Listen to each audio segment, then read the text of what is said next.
Pendant un effort, je signale tout de suite à mon médecin la moindre douleur dans la poitrine ou un essoufflement anormal.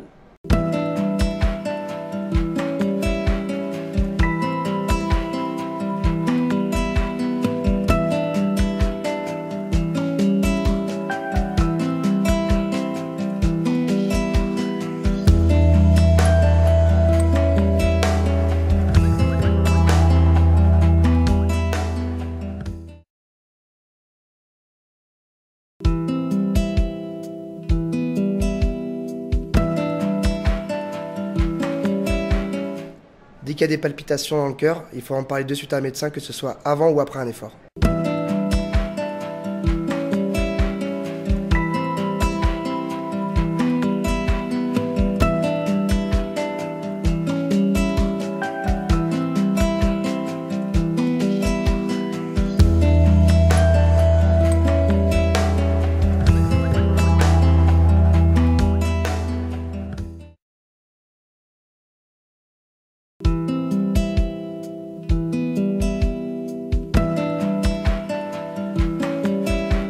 Après 20 ans de sport à la fois en loisir mais aussi à haut niveau, je pense qu'aujourd'hui c'est vraiment important de ne pas hésiter à partager avec son médecin des petites gênes, des malaises que l'on peut ressentir à la fois pendant l'effort mais aussi après l'effort.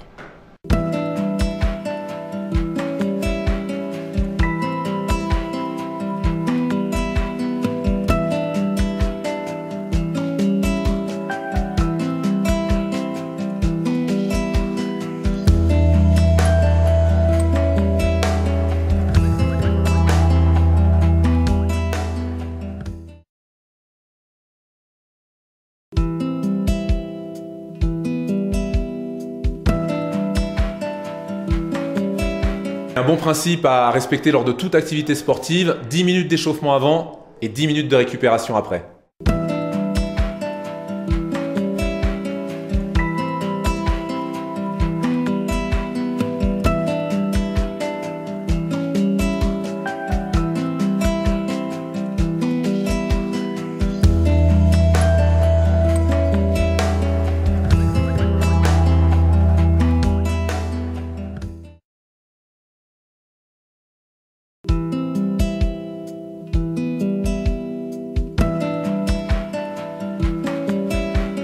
L'hydratation est un élément important dans la pratique du sport.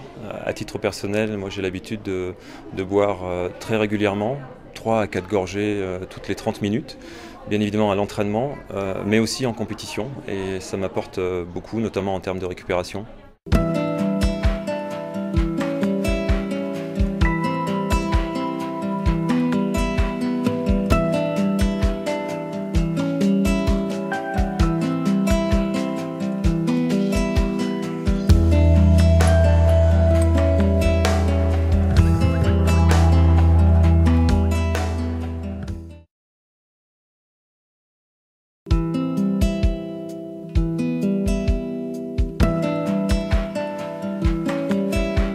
Mon activité se pratique en extérieur, mais malgré tout, j'évite les activités trop intenses, lors des températures extrêmes, soit inférieures à -5 ou supérieures à 30 degrés.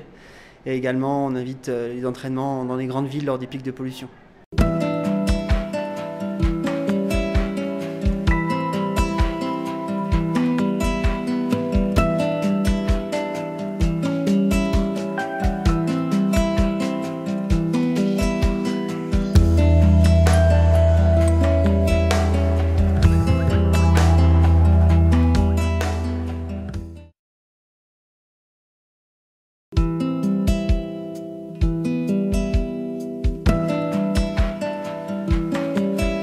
Eh bien moi, en tant que sportif de haut niveau, je fume pas, mais il est déconseillé de fumer 2 heures avant et 2 heures après une activité physique. Donc prenez soin de vous.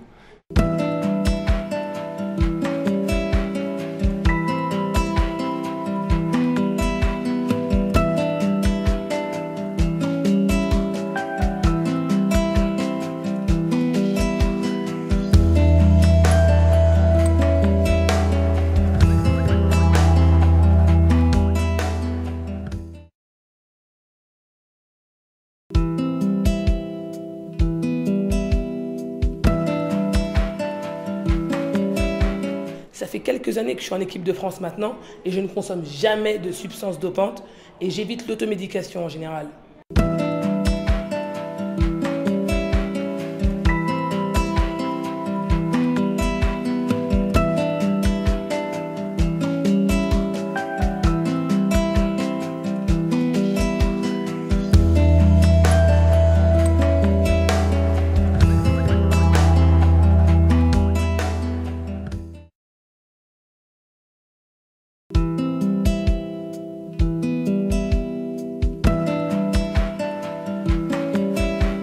Avec l'expérience, je ne fais pas de sport de manière intensive quand j'ai de la fièvre et surtout dans les 8 jours qui suivent un épisode grippal pour éviter justement les courbatures et une poussée de fièvre.